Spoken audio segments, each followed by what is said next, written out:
Rebecca's mind raced as she stood at her kitchen counter, phone pressed to her ear.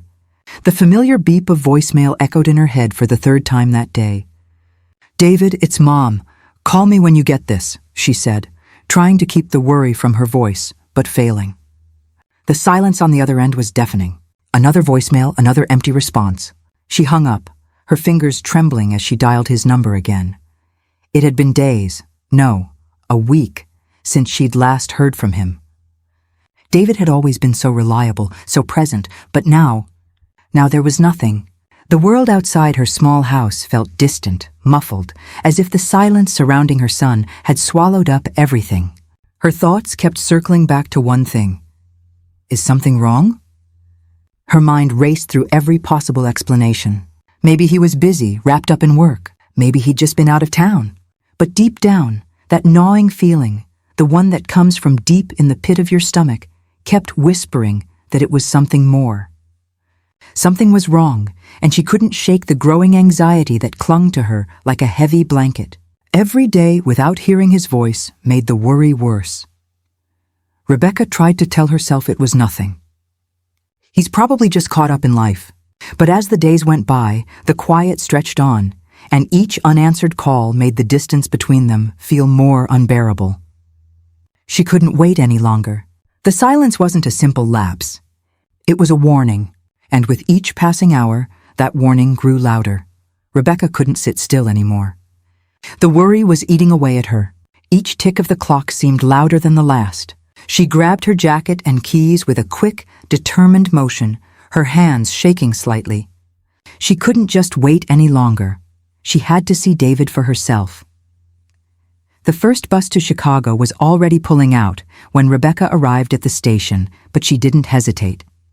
She climbed aboard, feeling the weight of each step as if they were carrying her closer to a storm she couldn't avoid. Her stomach knotted with each mile the bus covered, the rhythmic hum of the engine doing little to calm her racing thoughts. She glanced out the window, the passing scenery a blur as the unease grew. What if something's happened to him? What if I'm too late? These thoughts spiraled endlessly in her mind. Her fingers gripped the edge of the seat as she tried to steady her breathing. The bus's movements felt sluggish, as though it, too, sensed the growing sense of dread in the air. She glanced at the other passengers, most of them lost in their own worlds, unaware of the storm brewing inside her. Rebecca longed for a moment of peace, but the only thing she could focus on was the unsettling thought of what she might find when she reached David's house. As the sun began to dip, the glow of the fading light seemed to match the unease that crept into her chest. Chicago was close now, but so was the unknown. Each minute that passed felt like 1,000 years. She looked out at the horizon, where the sky had turned to a mix of orange and dark blue. It was evening, the kind of night that always brought a sense of stillness to the city. But tonight, it felt like the calm before the storm.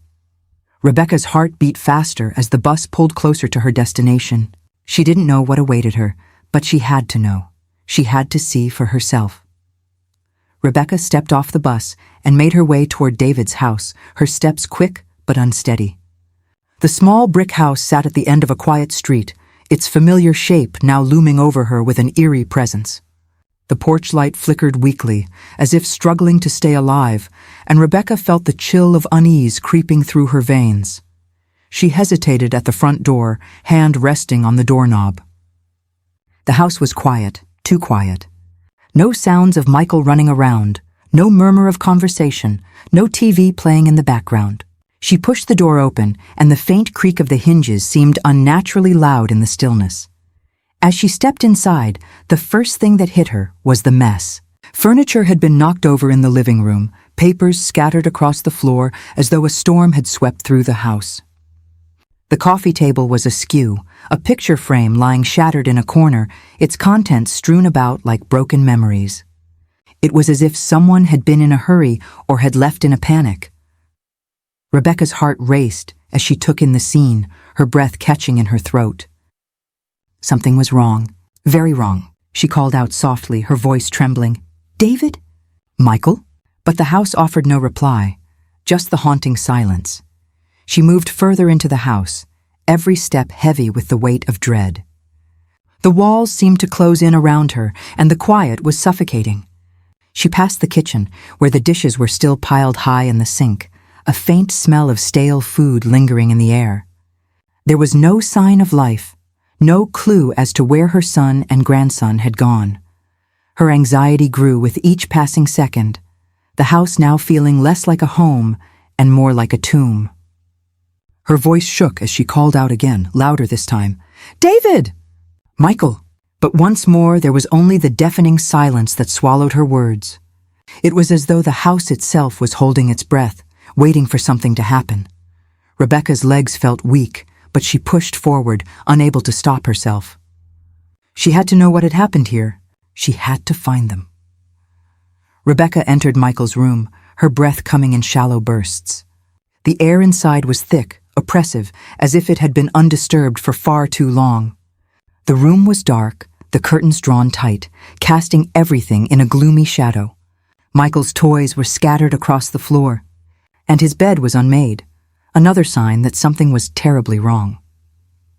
As she stepped deeper into the room, a faint sound caught her attention, a scraping noise coming from under the bed. It was so soft at first, almost imperceptible, that she thought it might just be her imagination. But then it came again, louder this time, dragging along the wooden floorboards. Her heart skipped a beat. What was that? Her legs felt like they might give way, but she forced herself to move forward. She couldn't leave without knowing. The noise continued, slow and methodical, as if something or someone was hiding beneath the bed. Rebecca stood frozen for a moment, her pulse hammering in her ears. She felt a cold sweat break out across her forehead. The fear that had been building inside her suddenly exploded into full-blown panic. What if it's Michael? What if something's happened to him? She called his name softly. "Michael? Michael, are you there?" But there was no answer, just more scraping. Her legs shook as she dropped to her knees, her fingers trembling as she reached for the bed frame. The silence felt unbearable now, the weight of the moment pressing down on her chest. She hesitated, her body frozen in place, unable to move any closer to the dark space beneath the bed. Then, as the scraping grew louder, her instincts kicked in. She couldn't wait any longer. She leapt to her feet and rushed out of the room, her breath coming in short, frantic gasps. She slammed the door behind her, her mind racing with horror. "Call the police." "Now," she said, barely able to get the words out. Her voice was raw, her fear sharp and biting, but the urgency in her tone cut through the panic. She fumbled with her phone, dialing 911 as quickly as her trembling fingers would allow. As she waited for the operator to pick up, Rebecca's mind spun. What was under that bed? Where was Michael? What was happening in this house? The fear gnawed at her, and as the operator's voice finally came through the phone, her words rushed out in a desperate plea for help. She needed answers, and she needed them fast. The sound of sirens filled the air, but it did little to calm Rebecca's racing heart. The officers arrived quickly, their faces set with professional detachment, but Rebecca couldn't stop trembling. She led them to Michael's room, her breath shallow and unsteady, her hands shaking as she pointed toward the bed. I heard something under there," she whispered, her voice barely a breath. The officers nodded, their movements swift and purposeful, but Rebecca could barely register what was happening. Her mind was still reeling, caught in a nightmare she couldn't wake up from. The tall officer, Officer Ethan Brooks, knelt beside the bed, his eyes scanning the room briefly before he lifted the bed frame. Rebecca's heart leapt into her throat as the bed creaked, and for a moment she was frozen in place, unsure whether she wanted to see what was underneath or if it would be better to never know. And then, as the bed was lifted, her worst fears were realized. There, curled up in a small trembling ball, was Michael. His face was pale, his wide, terrified eyes locked onto Rebecca's. His small body shook with what could only be described as pure, unrelenting fear. His clothes were dirty, his hair disheveled, and he looked as if he hadn't moved from that spot for days. Rebecca gasped, her chest tightening, but her body refused to move. She wanted to rush to him, to scoop him into her arms, to tell him everything would be okay. But she couldn't. The sight of him, so broken and terrified, left her paralyzed. The officers moved quickly. their voices professional but soft as they tried to coax Michael out from under the bed. Officer Ethan Brooks extended a hand, but Michael flinched, his eyes flickering between Rebecca and the officer as though unsure whether either of them were safe. Rebecca's heart shattered as she took a step closer, her hands reaching out helplessly, but the words she needed to comfort her grandson caught in her throat. Her mind screamed, "What happened to him?" But the sight of Michael in this fragile state filled her with confusion and a deep, unbearable sadness. The officers continued their attempts to help him, but Rebecca's chest tightened with every passing second. It was only when Michael was safely lifted out from under the bed, cradled in the officer's arms, that Rebecca finally moved, her legs shaking with the weight of everything that had just unfolded. She wanted to hold him, but she was too stunned, too horrified by his condition to do anything but stare. As the officer carefully guided Michael toward the doorway, Rebecca stood frozen, a flood of emotions crashing over her. The questions, the fears, the aching sense of helplessness. It was all too much. The weeks leading up to this moment played out in fragments in Rebecca's mind, each memory like a jagged shard of glass she couldn't quite put together. She remembered the first day David's silence had started to feel strange, when his voice on the other end of the phone felt distant, even though he had promised to call. At first it seemed like a simple oversight. Life was busy. Maybe he had just forgotten. But as the days stretched on, Rebecca's attempts to reach him became more desperate. She dialed David's number again and again, each time met with the same empty silence. She left messages, voicemails, begged him to call her back, but the phone remained eerily still in her hand. Her thoughts had begun to spiral. Each unanswered call felt like a deeper wound in her heart. Had something happened to him? Was Michael with him? Why wasn't he responding? Days passed, and Rebecca found herself calling David's friends, anyone who might know where he had gone. She called his co-workers, his neighbors, even Brian Taylor, David's best friend, hoping to hear that he was just out of town. But everyone seemed as clueless as she was. The silence, the uncertainty, it gnawed at her sanity, driving her to obsess over every little detail. She had even gone to David's workplace, her worry growing into a crushing weight in her chest. She was greeted by the same lack of answers. He hadn't been to work, no one had heard from him. And so the worry deepened into fear. Something's wrong. Something is terribly wrong. Rebecca tried to push the thoughts from her mind, but they kept resurfacing, persistent and unrelenting. She thought of Michael, alone in the house, with no one to care for him. She thought of David, her son, who had always been so dependable. What had happened? Where were they? The fear that clung to her had only grown as the days turned into a week, and with each passing day, the ache in her chest grew heavier. What was I missing? She remembered calling David's work one last time, leaving one final voicemail. "David, please, just call me." "I'm so worried, please," but the phone had fallen silent once more. And that silence had lingered in the air like an unanswered prayer. Rebecca was pacing the living room, phone pressed to her ear, when she heard the familiar voice of Mrs. Evelyn Clark on the other end. Mrs. Clark, the elderly neighbor who lived a few doors down, had always been a kind woman, a bit nosy at times, but with a heart of gold. Rebecca didn't expect much from her, but she still wanted to check in. Maybe, just maybe, the neighbor had seen something useful. "Rebecca, dear, I've been meaning to tell you something," Mrs. Clark began, her voice trembling slightly. "It's about the night of the storm. You know, the night when the winds howled and the rain was coming down in sheets." Rebecca's heart skipped a beat, and she stopped pacing. What did she know? What happened? She asked, her voice tight with anticipation. "Well, I saw a light flicker on in David's house. Just for a moment, it flashed on and then went off again. I thought it was odd, but the storm was so fierce I didn't think much of it. I figured it was just the wind or something." Rebecca's breath caught in her throat. A light at David's house? She had been trying to make sense of everything, her son's silence, the mess in the house, the growing unease. But this piece of information hit her like a bolt of lightning. Her mind raced. A light flickering on and off could mean nothing, or it could mean something much darker. Why would David's light turn on in the middle of the night and then go off so quickly? Her thoughts whirled, filling her with a sense of impending dread. "Are you sure, Mrs. Clark?" Rebecca's voice was a mix of disbelief and fear. "Positive, dear," Mrs. Clark replied softly. "It just didn't feel right. I was worried, but with the storm I couldn't do much. I didn't want to bother you, but now, well, with everything going on, I thought you should know." Rebecca's chest tightened, her breathing shallow. Something's deeply wrong. That simple flicker of a light now held so many unanswered questions. And the more she thought about it, the more it felt like an omen. The feeling of fear deepened, and with it, the horrible certainty that something terrible had happened to David and Michael. She had been hoping for a simple explanation, but now, everything felt wrong, and she couldn't shake the suspicion that whatever had happened, it wasn't an accident.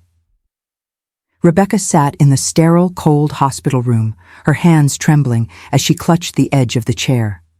The fluorescent lights overhead flickered every so often, casting an eerie glow on the white walls. The air was thick with antiseptic, and the silence around her was suffocating. She could hear the distant beeping of machines, the low murmur of nurses' voices down the hall, but none of it seemed to reach her. She glanced at Michael, lying in the bed, his small form dwarfed by the hospital sheets. His face was pale, his eyes wide and unblinking, as though the light of life had been dimmed within him. He was fragile in a way that made Rebecca's heart break every time she looked at him. His body had become thin, his skin bruised and torn in places she didn't want to think about. His once bright, mischievous eyes were now hollow, distant, staring at something that wasn't there. Rebecca wanted to rush to him, to hold him close and tell him everything was going to be okay, but she didn't know how. She didn't know how to comfort him when she could barely comfort herself. She sat there, in the quiet, cold room, feeling helpless and utterly lost. Her mind kept replaying the images of the last few days, Michael hiding under the bed, the scraping noise, and then the officers lifting him from the darkness. It was too much for her heart to bear. She reached out slowly, her hand hovering above Michael's, but she couldn't bring herself to touch him yet. What could she say? What could she do to make him feel safe again? Her words felt empty, her promises hollow, as she watched him breathe in and out, so fragile, so vulnerable. Her eyes welled with tears, and she let them fall freely now, the quiet sobs racking her chest as she leaned forward, her head in her hands. How had this happened? She had promised herself she would protect him. She had failed. The emotional weight of everything, the unanswered calls, the silence, the discovery of the truth, felt like a tidal wave crashing over her. She couldn't make it stop. She couldn't erase the pain. And worst of all, she couldn't undo the suffering Michael had endured. "I'm sorry, Michael," she whispered through the tears, her voice barely audible. "I'm so sorry." As she sat there, watching him, the room seemed to close in around her, the walls pressing down on her chest. She didn't know how to move forward. The only thing she could do was sit beside him, her heart broken into pieces, hoping that somehow she could help him heal. But at that moment, she didn't feel like she could heal at all. Rebecca sat in the sterile, dimly lit waiting room, the soft hum of fluorescent lights above her doing nothing to ease her anxiety. Her legs were stiff from sitting for hours, but she couldn't leave. Not yet. She needed to be here for Michael, who was still unconscious in the hospital room. Her heart beat in a constant, frantic rhythm, and she couldn't help but replay every moment that had led her here. The police had finally begun their investigation into David's disappearance. But she couldn't shake the feeling that they were fumbling in the dark. The detective, a tall man with sharp features and a voice that was more gruff than comforting, had come by earlier. Detective James Carter, he introduced himself. He had asked the same questions over and over, trying to piece together David's last known whereabouts. And yet, with each passing question, Rebecca felt her hope slip away just a little more. It was as if they had no leads, no idea of where to start. "How long has he been missing?" Detective Carter had asked again, his pen tapping impatiently against his notepad. "A week," Rebecca had whispered, the words heavy in her throat. "He's never gone this long without contact. Something's wrong, but what was it? Was David hurt? Was he taken?" The detective's lack of urgency gnawed at her. She had hoped for something, some small clue, but there had been nothing. Just vague questions and the sinking feeling that this wasn't just a simple case of someone being out of touch. As she waited, the minutes felt like hours. She couldn't stop thinking about Michael, lying in that hospital bed, so small and fragile. What had he witnessed? What had happened to his father?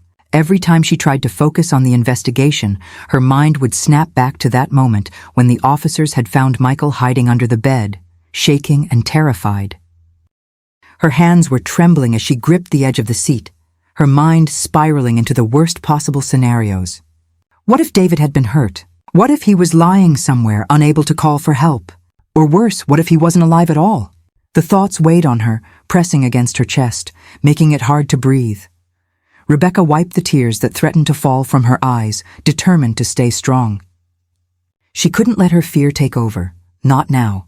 Not when Michael needed her more than ever. Later that night, as Rebecca sat in the hospital room, her mind drifted back to a moment that seemed so distant now, one that she had almost forgotten in the wake of everything that had happened. She remembered the day David had shown her his life insurance policy, just a few months before. He had been so proud, sitting across from her at the kitchen table, a slight grin on his face as he slid the paperwork over to her. "I just want to make sure you and Michael are taken care of, just in case," he had said, his voice filled with a calm confidence that now seemed almost naive. Rebecca had smiled, a sense of relief washing over her. "I know, David. I know you'd never let anything happen to us." She had trusted him, completely. The policy was a standard one, a promise of financial security, but to Rebecca, it had symbolized something more. David's unwavering commitment to protecting his family, no matter what. But now, as she sat in the dim light of the hospital room, the memory of that conversation took on a darker, more sinister weight. Was this about protection? She wondered, her thoughts turning over the events of the past few days. Or had something changed? Rebecca couldn't shake the growing suspicion that something was wrong. Samantha, David's wife, Michael's mother, had always seemed so calm, so composed, but now, with everything that had happened, Rebecca couldn't ignore the nagging feeling that she might be involved in something much darker.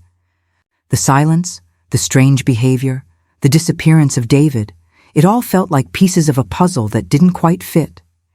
She had always trusted Samantha, loved her like a daughter, but could she have been hiding something? Could she have been involved in David's disappearance for financial gain? The idea was too horrible to entertain, but it lingered at the edges of her mind, growing darker and more persistent with each passing moment. Rebecca shook her head, trying to push the thought away, but it wouldn't leave. She thought of the life insurance policy again, the way David had talked about it with such pride. Had he suspected something? Had he known something was coming? She didn't know, but the more she thought about it, the more everything about the situation felt wrong. Was it possible that Samantha had been planning something all along? And if so, what else had she hidden from David, from Rebecca, and from everyone around them? The questions piled up, each one heavier than the last. But Rebecca had no answers, only more fear, more doubt, and the overwhelming sense that something terrible had been set in motion long before she had realized it. Rebecca sat at the edge of Michael's hospital bed, her mind still reeling from the discovery of the light flickering in David's house. But nothing, absolutely nothing, could prepare her for the call she received next. It was Detective James Carter, his voice calm, but laced with a quiet urgency.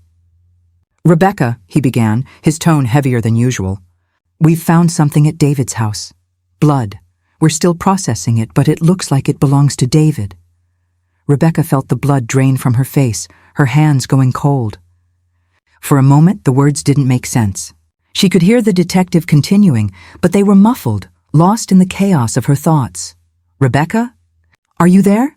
Detective Carter's voice cut through her shock. "Blood," she finally managed to choke out. Is it David's?" The detective paused before answering. "Yes, we're still confirming, but it looks like it's his. We're treating it as a possible homicide now. We'll need you to come in for questioning." The words hit her like a physical blow, and her breath caught in her throat. A homicide? She felt her knees weaken beneath her. She dropped the phone onto the bed and gripped the edge, staring at nothing in particular, trying to understand the weight of the detective's words. Her heart pounded in her chest, the reality sinking in like quicksand. Her son, the man she had known and loved all her life, had been taken from her. The blood in his house, the violence that had occurred there. It was too much to comprehend. How could this happen? Her mind raced, flashing back to the times she had seen David laughing, joking with Michael. To the promise he had made, to keep them safe, to protect them from everything. And now his life had been taken, and she had no idea why. The tears came suddenly, hot and desperate. She wiped at them furiously, trying to hold herself together, but it was impossible. Rebecca was crumbling under the weight of her heartbreak. The possibility that David might have been murdered twisted like a knife in her gut. Who could have done this, and why? The investigation was no longer just about finding David. It had become something far darker. A murder, and it was all happening too fast. She wasn't ready for this. She wasn't ready to face the brutal truth of what had happened to her son. It wasn't until the next day, in the stillness of the hospital room, that Michael finally spoke. Rebecca had been sitting beside him, her hand gently holding his, when he turned his head toward her, his small face drawn with exhaustion. His eyes were wide, but there was something different about them now, something broken. "Grandma," he whispered, his voice barely audible. I have to tell you something." Rebecca's heart tightened. What was he about to say? She leaned in closer, her voice soft. "What happened, sweetheart?" Michael's eyes filled with tears as he began to speak, his words coming out in broken sobs. "It was the night of the storm. I heard Dad." He was yelling. He was scared. "I was hiding under the bed because I was scared too, and then I heard her voice." Rebecca's breath hitched. Her voice? It took her a moment to understand what he was saying. "Samantha?" she asked gently, almost afraid of the answer. Michael nodded, his small body trembling. "Dad was scared. He told me to stay quiet, but I could hear them fighting. I don't know what happened, but I heard him yelling at her. Then there was the sound, like he was hitting something. And then the screaming. Dad screamed." Rebecca closed her eyes for a moment, her heart breaking at the rawness of her grandson's words. She couldn't imagine what he had gone through, what he had witnessed. The terror in his voice, the pain in his eyes. It was too much. I wanted to help him, Grandma," Michael continued, his voice shaking. "But I couldn't. I didn't know what to do. I was so scared."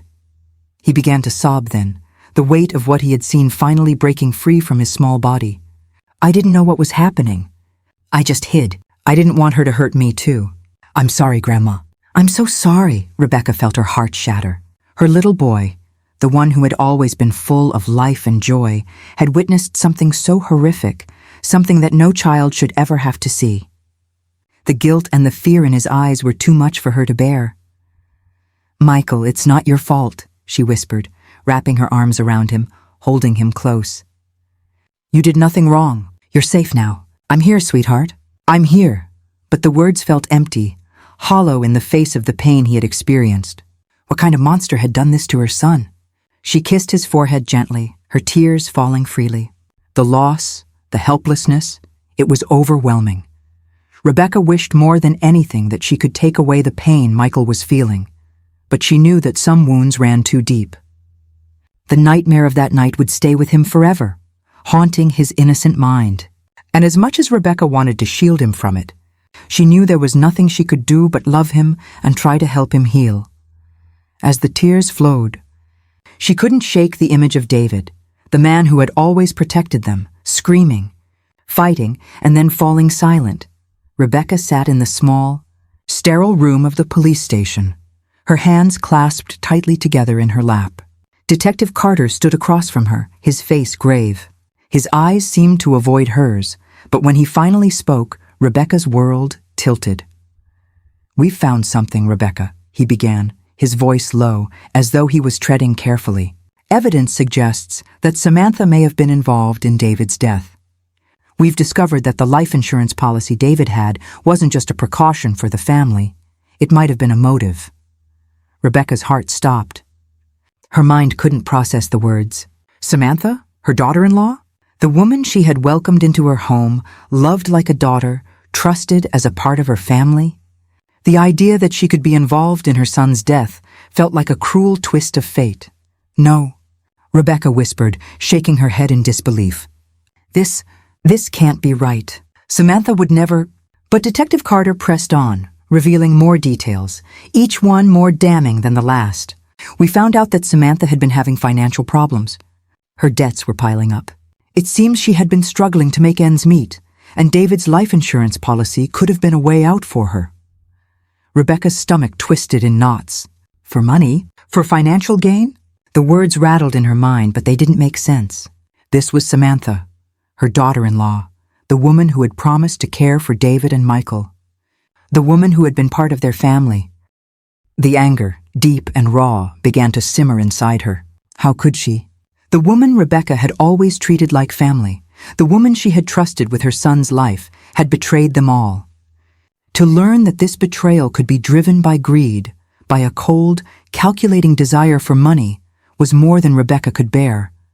Her hands shook as the full weight of the truth hit her. She had loved Samantha like her own daughter, had welcomed her into their family with open arms. And now, that same woman had destroyed everything Rebecca held dear. The sense of betrayal cut deep, like a knife twisting in her chest. She couldn't wrap her mind around it. She wanted to scream, to lash out, but the overwhelming grief and shock held her back. Her voice, when it came, was barely more than a whisper. How could she do this? To David? To Michael? Detective Carter didn't have an answer. He just offered a sympathetic look, knowing that no words could ease the pain of Rebecca's shattered trust. The next few days were a blur of activity, but Rebecca couldn't focus on anything but one thought. Where was Samantha? The detectives had informed her that Samantha had fled the city, disappearing without a trace. They were closing in on her, but the fear of what might happen next gnawed at Rebecca's insides. Samantha, the woman who had once been part of their family, was now a fugitive, a criminal, someone who had betrayed them in the worst possible way. As the investigation heated up, the search for Samantha intensified. Rebecca sat in the waiting room of the police station, her heart heavy with sorrow. She was torn between two emotions, rage and grief. She had always believed in the goodness of people, but now the woman who had once been her daughter-in-law, her confidant, was being painted as a murderer. And yet, even as she seethed with anger, a deep sadness weighed on her heart. Samantha was the woman David had loved. He had trusted her, had shared his life with her, had raised Michael together with her. Rebecca couldn't fathom how Samantha had managed to conceal such darkness beneath the facade of the woman she had once known. How had everything come to this? "I never imagined this," Rebecca murmured to herself, her voice trembling. How could David have loved someone capable of this? How could I? The officers had briefed her on their progress. They had tracked Samantha's movements, but she was always one step ahead. It felt like a game of cat and mouse, with Rebecca caught in the middle, forced to relive the betrayal over and over again. Her mind kept going back to David, the way he had once smiled at Samantha, the way he had looked at her with such hope. She had always believed in their love, in their family. Now it all felt like a lie. Where was she? Rebecca wondered, feeling the weight of her grief settle deeper into her bones. The police were getting closer, but with each day that passed, the reality of her son's death seemed more real, more final, and as much as she longed for justice, as much as she needed Samantha to face the consequences of her actions, Rebecca knew that no punishment would bring David back. No punishment could erase the pain of losing him, or the betrayal of losing her family to a woman who had been driven by greed and darkness. The day of Samantha's arrest felt surreal, like Rebecca was watching a scene unfold in a dream, unable to fully comprehend the depth of what was happening. As Samantha was escorted from the police car, her hands cuffed tightly behind her back, Rebecca's stomach twisted in knots. The woman she had once loved like a daughter, who had been part of her family for so long, was now being taken away, her face blank, her eyes cold. Samantha glanced toward Rebecca as the officers led her inside the courthouse. But there was no apology in her gaze, no remorse. She looked detached, as though the world had become nothing more than a blur to her. For a brief moment, Rebecca's heart wavered. There was still a part of her that wanted to believe this was all a mistake, that somehow, some way, the woman she had trusted could be innocent. But that belief had been shattered long ago. Rebecca watched as Samantha was guided through the doors, her footsteps echoing in the silence. She felt a cold wave of anger wash over her. "How could you do this to us, Samantha?" To David, to Michael? The words screamed in her mind, but she didn't say them aloud. There was nothing left to say.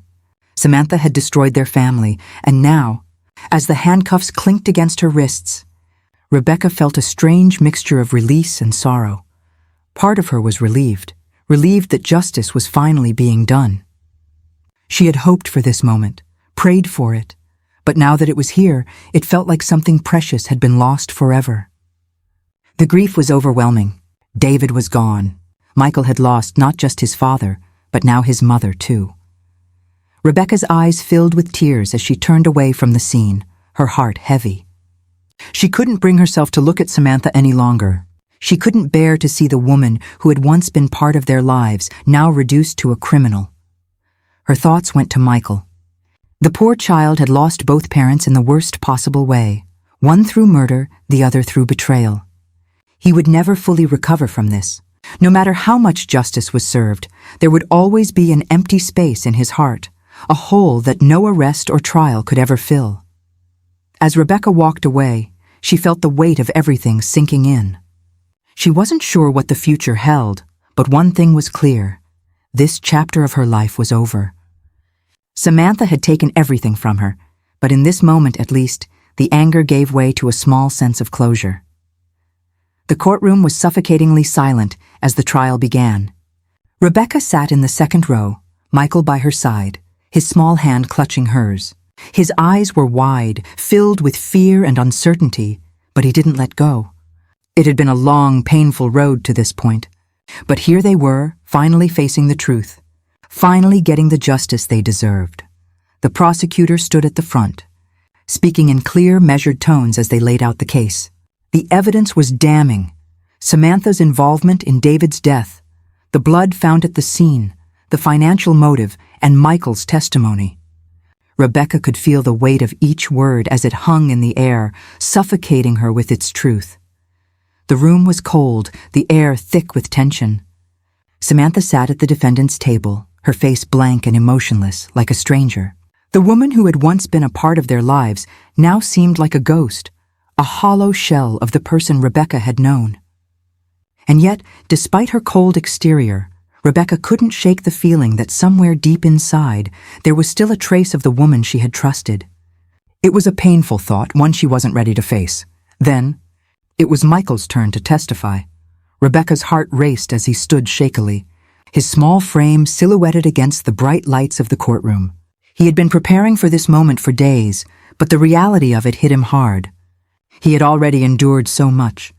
How could he possibly relive the horror of that night? The prosecutor gently guided Michael through his testimony, asking him to recount what he had seen. Rebecca held her breath, her hand still firmly in his, trying to give him the strength he needed. But when Michael began to speak, his voice faltered, and Rebecca could feel the tears welling in her eyes. I was hiding under the bed, Michael said, his voice small but clear. I heard Dad screaming. He was scared. And then, I heard her, Mom, yelling too. The room seemed to hold its breath as Michael continued, recounting the fight, the fear, the sound of violence in the air. Rebecca's heart broke for him. Each word he spoke was a painful reminder of how deeply he had been affected. This wasn't just the loss of a father.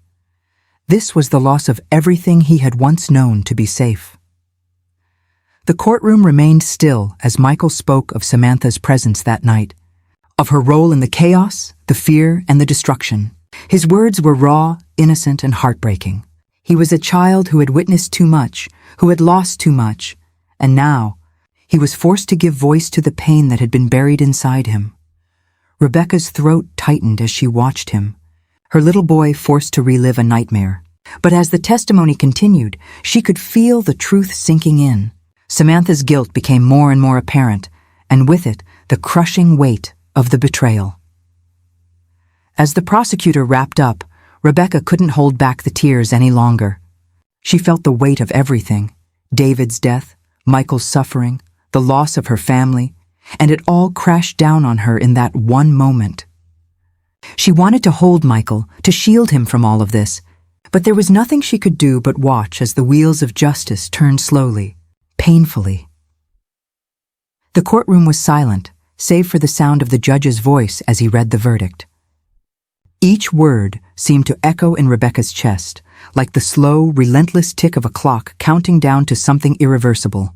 She sat at the back of the room, her hands clasped tightly in her lap, her breath shallow as she listened.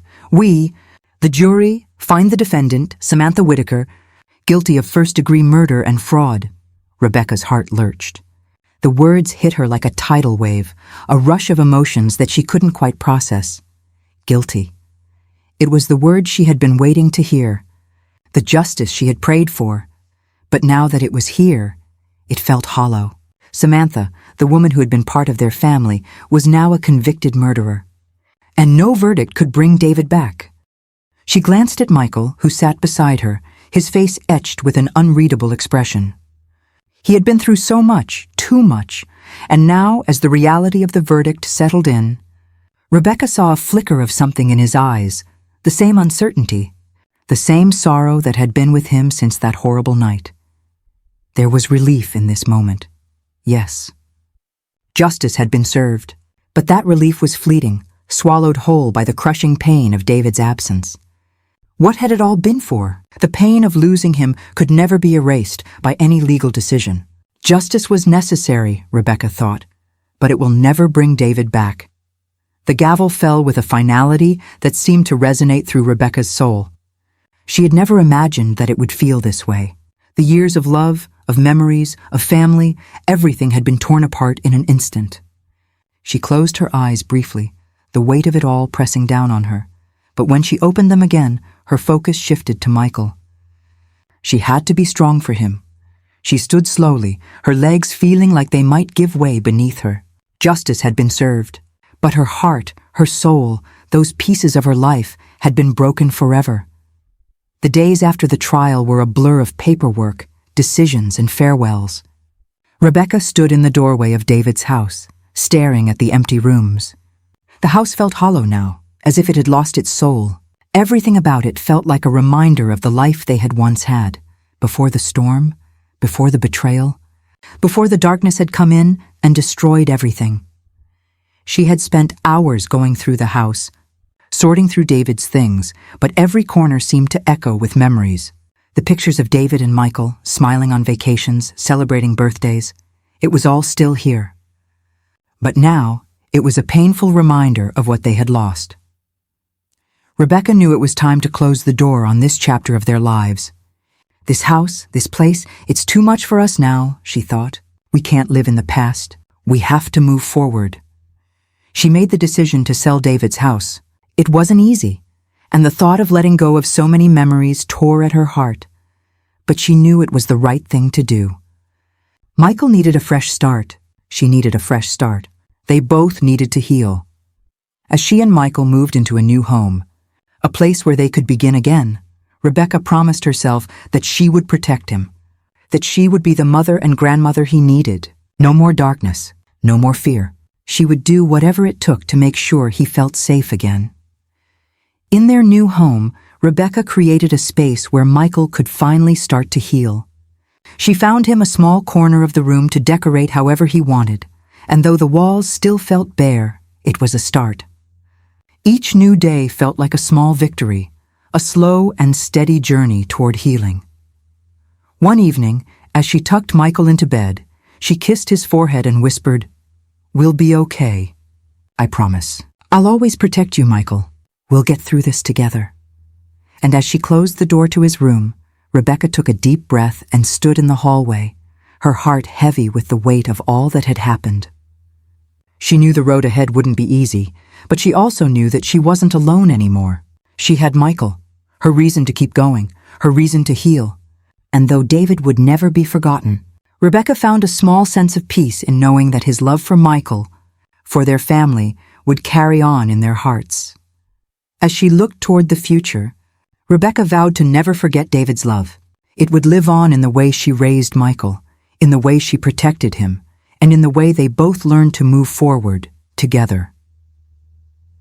Weeks passed since Rebecca and Michael moved into their new home. The house was small, unassuming, and far removed from the chaos of the old one, but there was a strange comfort in its quiet simplicity. The walls were bare, save for a few family photos Rebecca had brought with her, but the emptiness didn't feel as suffocating as it had in the old house. Here, they could start anew. Rebecca focused on making the place feel like home. It was a slow process, unpacking boxes, arranging furniture, setting up small spaces for Michael to have his own corner of the world. The first night they slept in their new home, Michael had looked at her with wide eyes and whispered, "I miss Dad." Rebecca's heart clenched. "I miss him too, sweetheart. Every day, but we're going to be okay. We have each other." She sat beside him in the dim light of his new room, her fingers running through his hair. He had become quieter in the weeks since the trial, his once playful spirit dimmed by the trauma of what he had witnessed. Rebecca wasn't sure how to help him heal, but she promised herself that she would do everything in her power to make sure he felt safe again. As the days turned into weeks, the space they shared became a symbol of their resilience. The small acts of daily life, making dinner, running errands, walking the dog, became their new normal. The weight of the past still lingered, but it was beginning to feel less like a constant presence, like a shadow that followed them around. They were slowly building a new life, piece by piece. One evening, as Rebecca sat in the living room folding laundry, Michael wandered over with a small drawing pad and crayons in hand. He sat down beside her, his silence a contrast to the boy who once filled every corner of their home with noise and energy. "What are you drawing?" Rebecca asked softly, trying to break the silence. Michael looked up, his eyes shy but still holding a flicker of something familiar, a glimpse of his old self. "A house," he said quietly. "A house with lots of windows and a big yard. Like the one we used to have." Rebecca felt a lump form in her throat. She set the laundry down and leaned over to take a look at the picture he had drawn. The house was simple, no frills, no grand features, but it was full of light. There were trees and flowers in the yard, and even a small swing set. "That's a beautiful house, Michael," she whispered, her voice thick with emotion. "We can build something just like that here, you know. One day at a time." Michael didn't speak, but his small smile was enough. For the first time in weeks, Rebecca saw a spark of hope in his eyes. Maybe, just maybe, they could rebuild what had been lost. As spring slowly crept in, bringing with it new life and hope, Rebecca began to notice changes in Michael. He started playing outside more, drawing pictures of their new home, and even asking if he could invite some of the neighborhood kids over to play. She could see that, little by little, he was starting to open up again. There were still hard days, days when the memories of that night crept into his mind, or when the weight of losing both parents in the most traumatic way seemed too much to bear. But there were also moments of laughter, genuine moments where Michael's bright smile returned and he would run around the house, teasing her about something silly. Rebecca felt a bittersweet satisfaction when she noticed that the silence in their new home wasn't as oppressive as it had been in the old one. Michael was beginning to fill the space with joy once more, even if it was small and tentative at first. She knew they would never fully move past what had happened, not the murder, not the betrayal, not the trauma. But as they learned to adjust, as they built their new lives, Rebecca realized that healing wasn't about forgetting. It was about finding a way to carry forward the love and strength they had left. One afternoon, Rebecca decided it was time to visit David's grave. Michael had asked to go with her, and while Rebecca had been hesitant at first, she knew that this part of the healing process was important for both of them. They needed to honor David, to give him the love and respect he deserved, even though he was gone. The cemetery was quiet, the air still, as they walked slowly through the rows of gravestones. Rebecca felt the weight of each step as if she were walking through a memory. It wasn't an easy visit, it never would be, but she wanted to share this moment with Michael. When they reached David's grave, Michael knelt down first, his small hand brushing the stone. "Dad," he whispered, "I miss you." Rebecca crouched beside him, her heart aching. "I miss him too, Michael. Every day, but he's always with us." "In here," she said, tapping her chest gently. "In our hearts." They sat there for a long time, not speaking, just letting the silence fill the space between them. It was a bittersweet moment, but it also felt like the first step in letting go of the grief that had defined their lives for so long. As the months passed, Rebecca and Michael's life began to feel less like a struggle and more like a journey forward. They continued to make their new home theirs, filling it with new memories and new routines. The sadness was still there, lurking in the background, but it didn't consume them anymore. One day, while Rebecca was sorting through some old boxes, she found the life insurance policy David had shown her months before. She paused as she held it in her hands, memories of that day flooding her mind.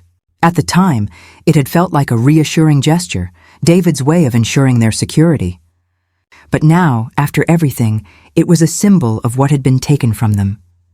Rebecca put the policy back in the box, a sense of closure washing over her. She didn't need it anymore. It didn't define their future. It didn't matter anymore. As she closed the box, Rebecca looked out the window at Michael, who was playing outside with a group of children. He was laughing, his carefree energy returning, and for the first time since everything had happened, Rebecca felt a small sense of peace. The road ahead wouldn't be easy, but she knew one thing for sure: she would never give up on Michael. She would continue to protect him, to help him heal, and to build a future full of love and possibility. And as the sun set that evening, casting a warm glow across the house, Rebecca made a silent vow to herself and to Michael. They would keep moving forward, together, for as long as it took. As time moved on, Rebecca had moments of peace, but there were also days when the past crept in, uninvited, unwelcome, but inevitable. It had been 6 months since they moved into their new home, and though they were starting to build a life again, the weight of the past still lingered in the corners of their hearts.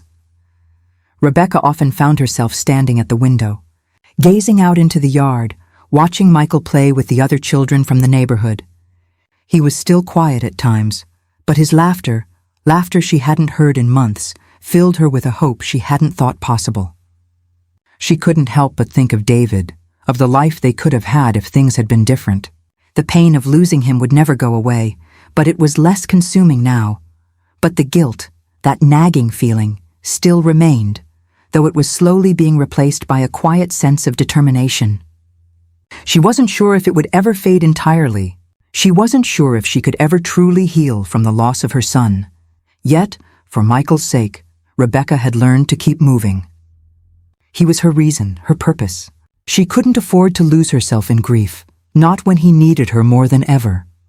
Her nights were often long, spent pacing or lying awake, memories swirling in her mind like a storm she couldn't outrun. But it was during those moments of solitude that Rebecca reminded herself of her promise to David, that she would take care of Michael, protect him, and raise him in a way that honored his father's love. A few months after settling into their new routine, Rebecca received an offer for a new job, one that would require her to travel for a few days each month.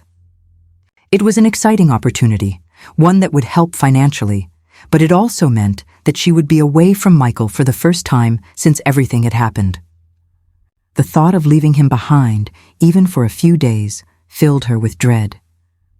She sat down with Michael that night, the weight of the decision looming between them. "Sweetheart," she said, her voice gentle, "I've been offered a new job. It's a good opportunity, but it will mean I'll be gone for a few days every month. I wanted to talk to you about it because I need to know how you feel." Michael looked up at her, his face serious. "Will you come back?" he asked quietly, his eyes wide with a vulnerability that Rebecca hadn't seen in months. "Of course I will," she reassured him, brushing a lock of hair from his forehead. "I'll always come back to you, Michael. I'll never leave you for long." He didn't say anything else, but she could see the uncertainty in his eyes. He had learned to live with the constant fear of losing someone, and the idea of his mother being away, even for just a short time, stirred up old fears he had worked so hard to bury. Rebecca sighed softly, her heart breaking for him. She wanted to protect him from this world that had been so cruel, but she knew that sometimes stepping outside of their comfort zone was necessary. She needed to show him that life, though unpredictable, could still be beautiful. Still be worth living. I'll take care of myself. Mom, you don't have to worry about me. Michael's words were soft, but there was a confidence in them that surprised Rebecca. It was as though he had come to understand that he could be strong too. Rebecca smiled, her heart swelling with pride. I know you will, sweetheart. You're growing up so fast. That night, as she lay in bed, Rebecca made the decision. She would accept the job. She would go, and she would do it for them both, for herself, for Michael, and for the future they were still building together. She didn't know what the road ahead would look like, but she knew she had to keep moving forward. The months passed quickly, and with Rebecca's new job came new challenges. There were moments of stress, of being away from Michael, but she found a sense of pride in her work that she hadn't expected. The stability it brought was comforting. She could feel herself growing stronger, more confident, but there were still days when the guilt would creep in, those late-night phone calls with Michael. Hearing his voice crack as he told her about his day, or when he would ask, "When are you coming home, Mom?" Rebecca made it a point to spend every weekend with him, making up for the time she'd been away. They would bake cookies together, visit the park, or just sit on the couch and watch movies. The simple acts of love became their healing balm. Slowly but surely, Rebecca could feel the distance between them closing. But with each passing day, she also noticed the change in Michael. The boy who had once been consumed by fear and grief was becoming more confident, more sure of himself.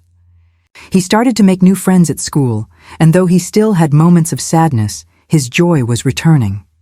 His laughter, the sound that had been so absent from their home, was coming back. One evening, as they sat together on the porch, watching the sun set over the horizon, Michael turned to her. "Mom," he began, his voice serious, "I think I'm ready to be happy again." Rebecca's heart swelled with emotion. "I think so too, Michael." They sat there together in silence, watching as the last light of day faded into night, knowing that no matter what had happened in the past, they had each other, and that was enough. As time went on, Rebecca and Michael continued to heal, each day bringing new challenges and new triumphs. The grief, the fear, and the anger never fully disappeared, but they no longer defined their lives.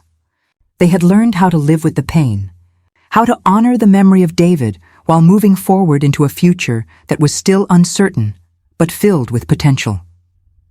One evening, as they sat at the dinner table, Michael spoke up. "Mom," he said, looking up at her with a serious expression, "I think I want to learn how to play the guitar." Rebecca smiled. "You know, your dad always wanted to learn to play music. Maybe you're picking up where he left off." Michael's face lit up with a smile. "Maybe," he said. "Maybe I am." Rebecca's heart warmed at the thought.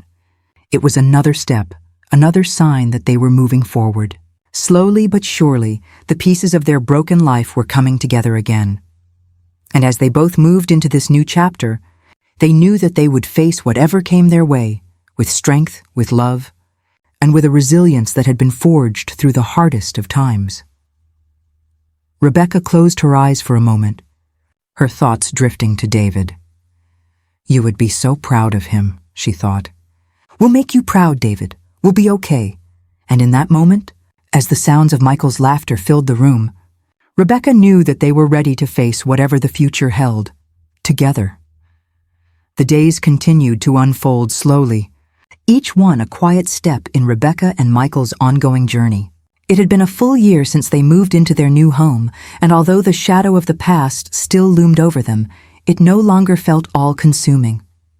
The quiet, slow rhythm of their daily lives had become their anchor. They had learned to adapt, to carve out new memories and routines, and to embrace the idea that their lives, though scarred, could still be meaningful and full of love.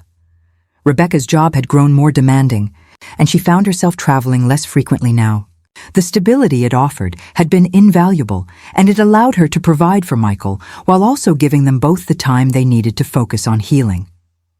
She had grown into her role at work, confident and capable, but it was still the moments with Michael that grounded her.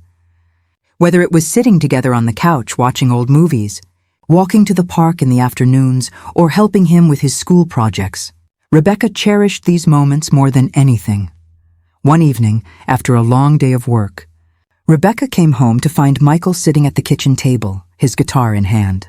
He had taught himself a few chords already, a quiet determination in his eyes as he strummed away at the strings. The sound was clumsy at first, but there was something beautiful about it, the simple joy of a boy rediscovering his voice. Rebecca leaned against the doorframe, watching him. "That sounds good, Michael," she said softly, her voice full of pride. He stopped and looked up, a shy grin on his face. "I'm not great yet, but I think I can do it." "I'll keep practicing, Mom." Rebecca's heart swelled.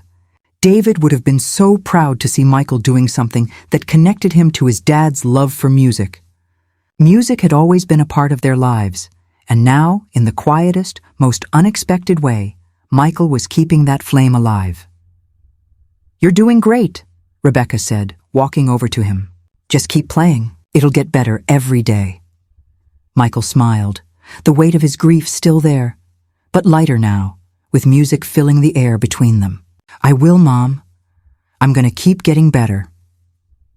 As Rebecca sat down beside him, she knew that this was a new beginning, a new chapter in their lives. The past, while always a part of them, no longer defined their future. Michael was healing and so was she. They had both come so far.